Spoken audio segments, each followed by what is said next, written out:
Halo Velas, selamat datang kembali pada presentasi kelompok kami. Tentunya ini adalah presentasi yang terarah dengan topik yang berbobot, berisi, dan disampaikan dengan presisi. Tidak lain bukan topik pada presentasi kami adalah pembelajaran kombinasi antara asinkronus dan sinkronus, di mana pembelajaran ini menggabungkan antara dua metode pembelajaran utama tadi, sinkronus dan asinkronus, dalam satu proses pembelajaran. Untuk pembelajaran sinkronus dan asinkronus kurang lebihnya pengertiannya sama yang disampaikan oleh kelompok lain tadi. Untuk asinkronus bisa menggunakan forum diskusi belajar online seperti Google Classroom atau Kuiper seperti itu, dan pembelajaran kombinasi antara sinkronus dan asinkronus ini bisa dilakukan karena memiliki kelebihan.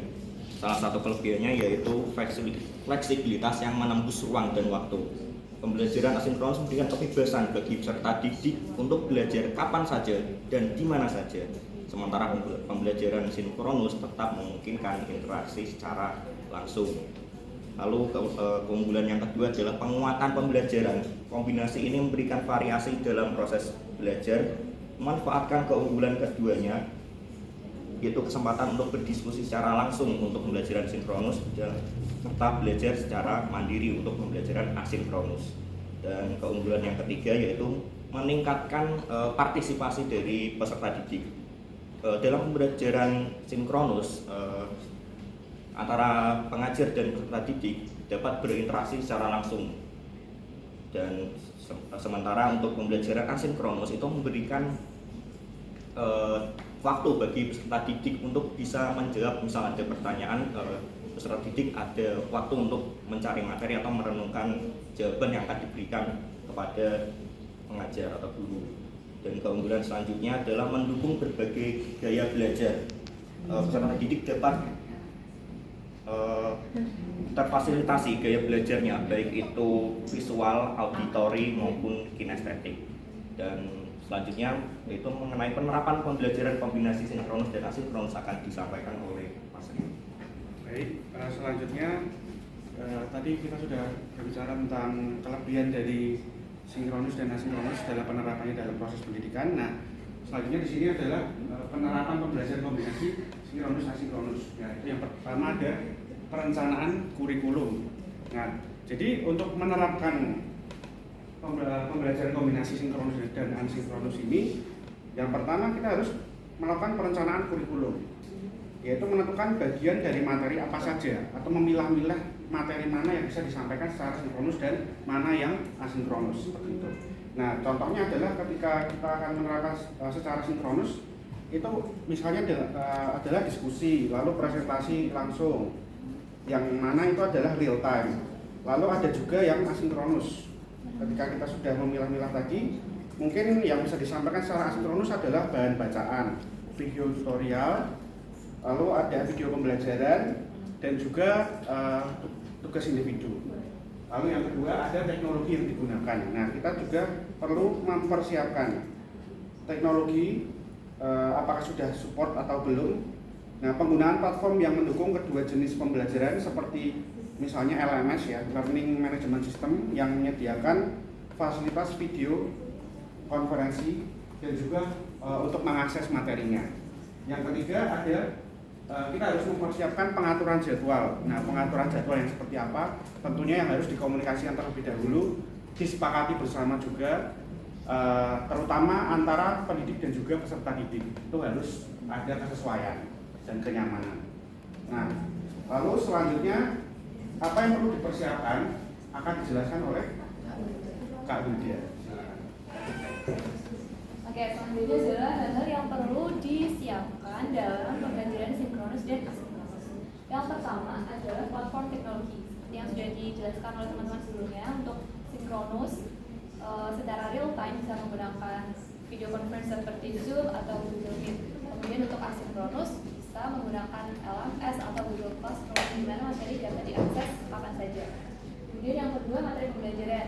untuk materi ini bisa disajikan secara beragam, misalnya ada yang berupa video, ada yang berupa gambar dan teks, sehingga dapat mengakomodir berbagai kebutuhan peserta didik yang berbeda-beda. Kemudian yang terakhir adalah modul ajar atau RPP. Tentunya RPP ini harus memuat ada tujuan pembelajaran, assessment, dan juga langkah-langkah atau kegiatan pembelajaran. Kemudian yang terakhir akan disampaikan oleh Kak Nadia.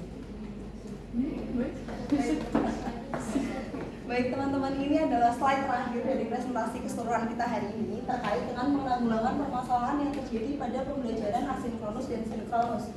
Yang pertama tentu saja masalah keterbatasan teknologi.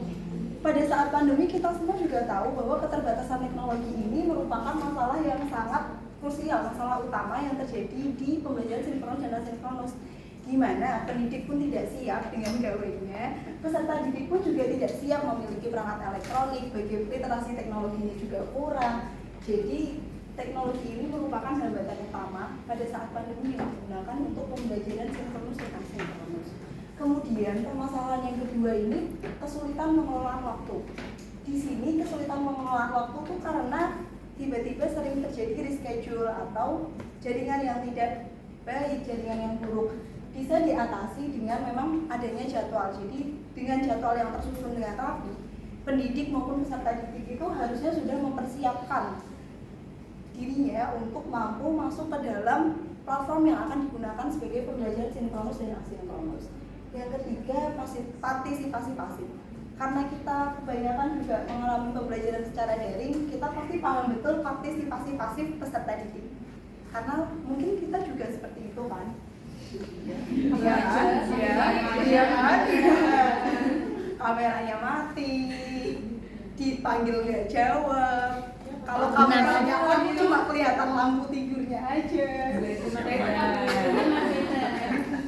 Nah, partisipasi pasif ini memang penanggulangan utamanya itu bisa diatasi dengan peserta didik yang kita ajak engage untuk masuk ke dalam interaksi kita walaupun secara daring. Bisa dipanggil, diberi pertanyaan, diajak untuk main games dan lain-lain. Nah, terakhir ini kualitas interaksi. Memang interaksi kalau jauh itu buruk ya, yang LDR itu juga kan kayak kurang baik. Nah, kualitas interaksi ini bisa dimaksimalkan dengan kayak kita berinteraksi secara daring aja dengan pasangan. Jadi iya, kalau dengan pasangan kan kita pasti selalu responsif kan. Interaksi itu harus kayak gitu. Selain itu juga bisa pakai polling. Kalau gamifikasi sih lebih tepatnya. Dengan gamifikasi pasti siswa mau tidak mau harus engage ke dalam materi yang akan kita sampaikan. Sekian, kembalikan ke moderator. Ya, sekian adalah pemaparan yang luar biasa dari rekan-rekan intelektual kita. Karena mungkin waktunya tidak mencukupi untuk sesi tanya jawab. Gak apa-apa. Kami tetap revisi ya, kami tetap membuka sesi tanya jawab. Jadi silahkan rekan-rekan yang ingin bertanya. Kami siap nge-prom di chat GPT. Alhamdulillah. Oke, karena tidak ada rekan-rekan yang ingin bertanya, izinkan kami menutupnya dengan pantun.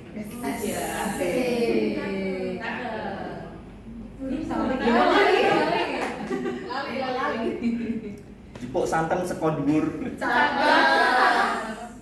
Ijo pupus wernane klambi. Cekap semanten anggene kita ngatur. Rombongan wong tulus pamit undur diri.